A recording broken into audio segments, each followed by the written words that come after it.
Hi everyone, today I wanted to do something a little different and do the Beauty and the Beast tag video. A lot of people did this video when the live action movie came out. I didn't do it because I was avoiding things Beauty and the Beast at that point, so I wouldn't see new stuff, and didn't do it, but the DVD just came out last week, so I watched it again, and I'm in my Beauty and the Beast phase, so I wanted to do this video. It goes through 8 characters, and you have to choose a book, kind of representing each character. I will link the original video down below.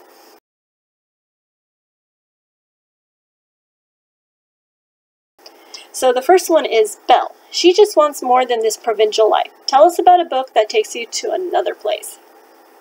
So the book that I chose is Caraval by Stephanie Garber. And the reason why I chose this book was because, kind of like Belle, the main character, Scarlett, wants more out of life. It's a story of 2 sisters, Scarlett and Tella, and Scarlett's about to be married, but she always has heard about Caraval, but it's a little bit far away. And she always wanted to go ever since she was a little girl. So she just has this dream of going off into the world and seeing Caraval, which is kind of like circus game type of thing. And then right on the eve of her wedding, she gets an invitation to go, and her and her sister go, and her sister gets kidnapped, and she has to try to find out what happened to her before the time runs out. So it's just very adventurous, magical. And it reminded me of Belle. It reminded me of just Belle wanting to escape her small, teeny tiny town. So, yeah, Caraval by Stephanie Garber. I really hope the second book comes out soon because I really want to read it. So, Caraval.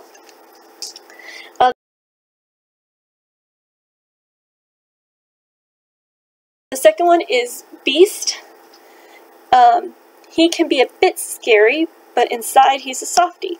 Choose a book whose cover doesn't match the story. So I kind of had a hard time with this because publishers have actually been kind of doing a good job lately, or the books that I've gotten, that kind of just really kind of bring it back to like the cover and the story.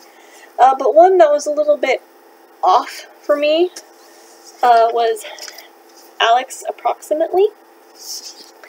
And this is a story about a girl, Alex, and then she starts an internet friendship with a guy, and unbeknownst to her, he's actually one of the guys that she works with.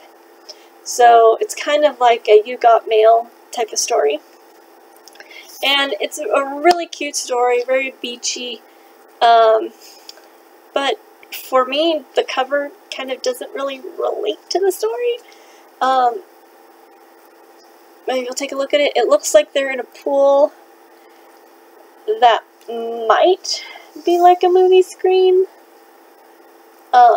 because both of them like old movies, but it just wasn't my first thought when I saw it. So the book has a kind of a old movie feel to it, and each chapter, let's see if I can show you.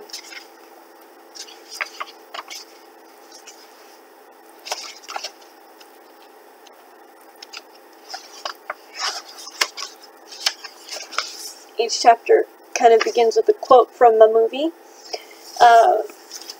So for me, the story and just the cuteness could have been shown differently, I think, than this cover.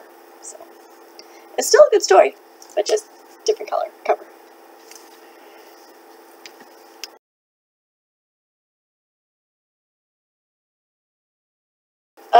The next one is Maurice, Belle's father. So Belle's eccentric but lovable father. Choose a book that is out of your comfort zone or your normal reads, but you ended up loving it. So I chose Illuminate. So the reason why I chose this book was because I usually don't read sci-fi, and once I started reading this book, it was so good. that I could not put it down, and I think I read it just like in 2 days. This is a story about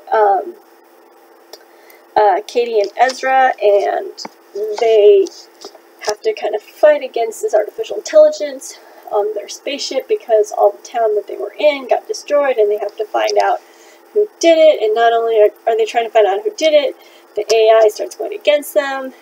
So it's just a very adventurous sci-fi story. And it's very quirky, I would say, because it's told through texts, emails, diagrams. And it's very fast-paced because, like, some of the pages are just pictures of the ship. Here's emails, files. Here's some texts.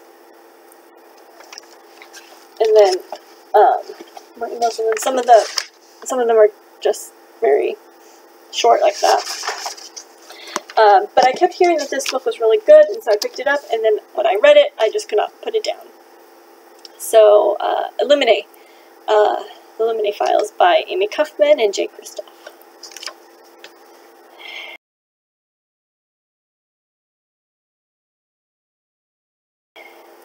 The next one is Mrs. Potts. Nurturing and motherly Mrs. Potts. Choose a character who takes care of others like a mother might.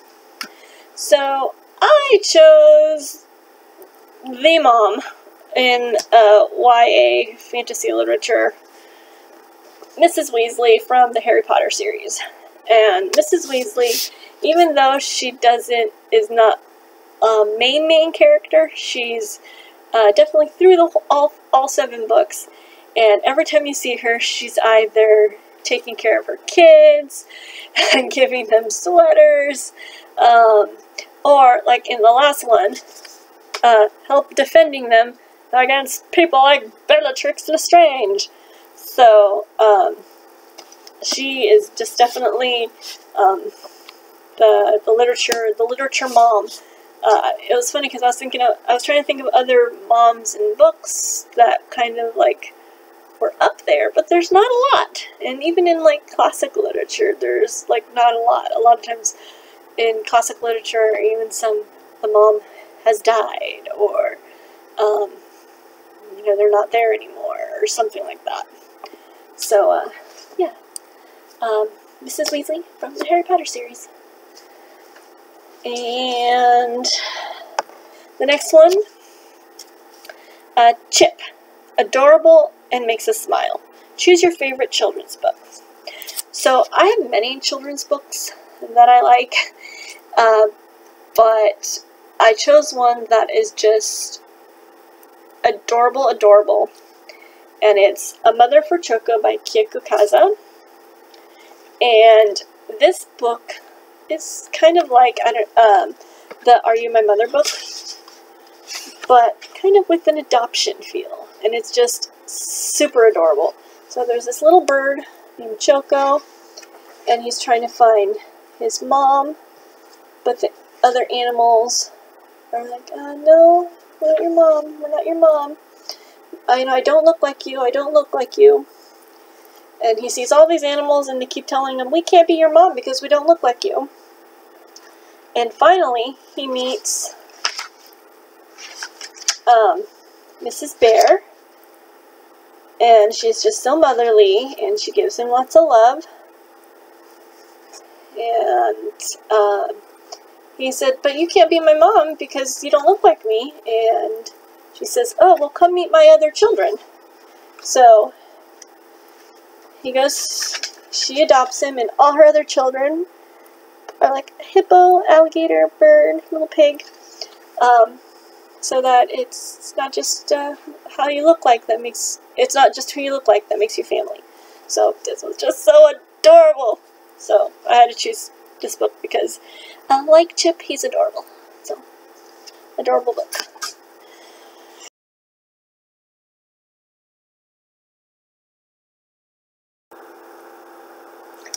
The next one is Gaston. Smarty and arrogant. Choose a character who is over the top with his or her arrogance. So I chose Mr. Wickham from Pride and Prejudice. I decided to go classic with this one. And when I first read, smarty and just arrogant, I kept thinking of him because throughout the book he's expecting people to just fawn over him. Even after all what he does to Lizzie's family, he like expects to be the best one there, and I just don't like him. So I remember there was this one scene where Lizzie finds out that Mr. Darcy had kind of orchestrated her sister's wedding, and then Mr. Wickham is still coming around trying to say bad stuff about Mr. Darcy and expecting everyone to believe him, even though everyone's like, wait, we caught on to you.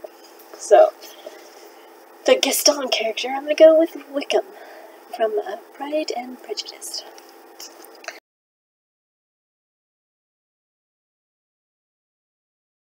The next one, Lumiere.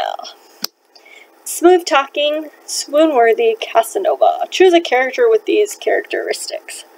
So, in all books, there are so many people who are just smooth-talking, good-looking, girls go after them, and they're nice. They're just a nice person. And I had to go with Captain Thorne from the Lunar Chronicles series.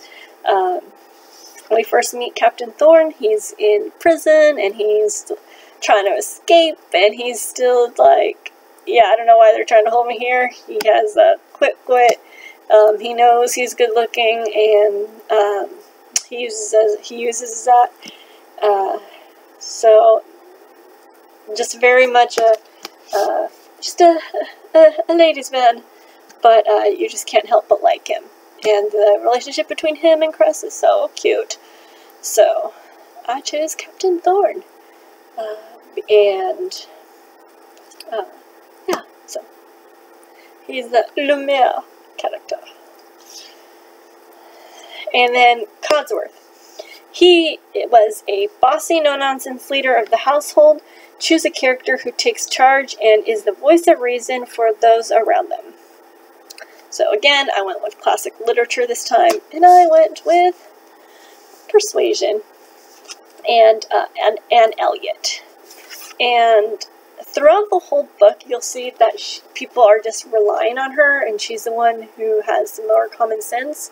So not just common sense regarding people, but common sense regarding like money issues, where they should live, things like that. And the biggest kind of scene that kind of shows that she's a voice of reason, she takes charge, was the time when they are on vacation to Lyme, and one of the people, Louisa, falls and bumps her head, and everyone's freaking out, and she's like, wait, hold on, okay, you go to the doctor, you do this, you do that, and people listen to her just really quick, because they know that what she says is true.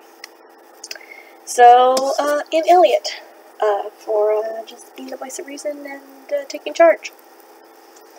So, that is the Beauty and the Beast tag. I had a lot of fun trying to find books to fit these characters. I hope you enjoyed it. If you haven't seen the new Beauty and the Beast, see it.